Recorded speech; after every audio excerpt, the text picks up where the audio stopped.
সাহস দিচ্ছে এই রাজ্যের তৃণমূল এবং বিজেপি। এরা একটাই দল, একটা টাকার এপিট আর ওপিট।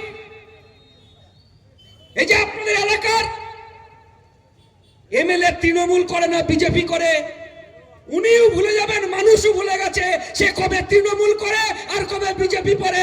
যেমন কুকুরের লেজ কোনোদিন শাট করা যায় না, এই দালালদেরকেও শাট করতে পারবেন না যারা গোটা রাজ্যটাকে শেষ করার চক্রান্ত শুরু করেছে। এরা কারা? পশ্চিম বাংলায় কিছু বেঈমান তৈরি হয়েছে যারা বিধানসভায় গিয়ে মানুষের কথা বলে না, যারা বিধানসভায় গিয়ে কৃষকের ফসলের দামের কথা বলে না। আপনারা আপনার এলাকার বিধায়ককে,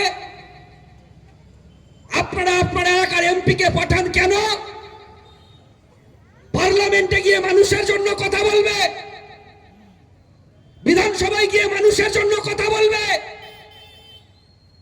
কিন্তু একজন বিধায়ক যদি সকালে বিজেপি, দিনের বেলায় বিজেপি, রাত্রে বেলায় তৃণমূল, কদিন পরে আবার বিজেপি, কদিন পরে আবার তৃণমূল করে ঘুরে বেড়ান, সে মানুষের জন্য কথা বলার সময় কখন পাবে?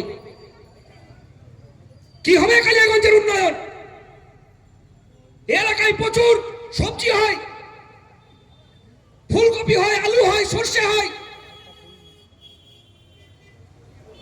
কৃষকের উন্নয়ন কেন হচ্ছে না? নতুন কেন কলকারখানা হচ্ছে না? কেন উত্তর দিনাজপুরের বেকার যুবকদেরকে অন্য রাজ্যে কাজ করতে যেতে হচ্ছে? ভাববেন না? আজকে ভাবার সময় এসেছে। এই বাংলা বাঁচাও যাত্রা থেকে আমরা আহ্বান করছি যে চোর তৃণমূল